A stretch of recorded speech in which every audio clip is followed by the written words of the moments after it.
Horrific Lovecraft Abomination. Funky Squid. Giant Mommy-Dommy Octopus Femdom that hypnotized Jace. Regardless of how you view Emrakul, she's a fascinating card. Emrakul the Promised End is a legendary Eldrazi, added to Arena with the Shadows over Innistrad Remastered set. It's a really cool card with some interesting implications in Historic Brawl, and that's what we'll be talking about today. Emrakul is a 13/13 flyer with trample and protection from instants, meaning you'll need to give 13 squirrels flying before they can defeat it. It costs 1 less for each different card type in your graveyard, but its secondary effect is the more exciting one. When you cast Emrakul, you control your opponent's next turn. In short, you get to make your opponent take a single turn where they make the worst decisions that they possibly could. You can make them blow up their own cards, attacking creatures that will die to, the 13/13 that you just played, and spend removal on their planeswalkers, fail land searches, and generally waste all their resources. But more important than anything else in Historic Brawl, if you can somehow kill or exile their commander on this turn, you get to make the decision on if it's going back to the command zone. Spoiler alert, it's probably not. Like with the other 2 Eldrazi, normal counterspells can't stop the on-cast effect of Emrakul. Unless your opponent has something like Sublime Epiphany or Whirlwind Denial, that effect resolves even if the card itself does get countered.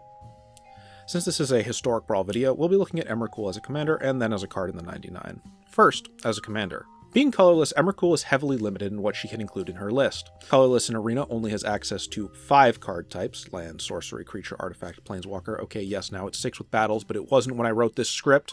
This means the cheapest you can get Emrakul's down to cast it, based off its ability, is 8. In addition, colorless only has 2 semi-board wipes in Perilous, Vault, and Fraying Line. The end result is that Emrakul is a very slow commander, and generally just not a great one. The limited card pool, inability to use their own discount to the highest extent, and high mana cost means that playing the card just on its own is a major challenge. While cards like Forsaken Monument and other mana acceleration can help this, Emrakul decks cannot stand up to high-tier aggro lists like Adeline, low-tier aggro lists like any legendary goblin, or a stiff breeze from the wind. That said, if you can actually get Forsaken Monument out and cast Emrakul, it's possible to turn games around that might feel completely over. I've linked a video of this in the description. Draw your last pathetic card so I can end this, Yugi.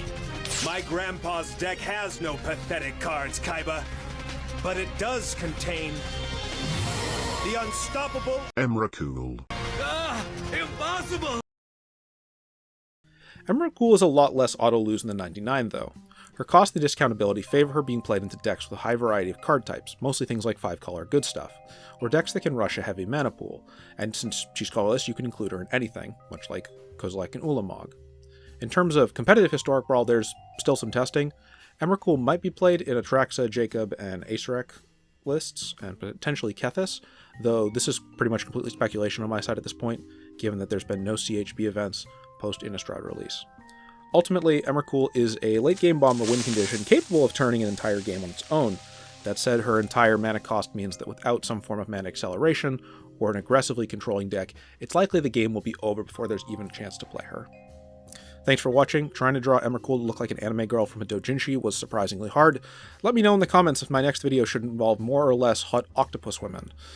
If you enjoyed, please give it a like and maybe subscribe for more weird Brawl content.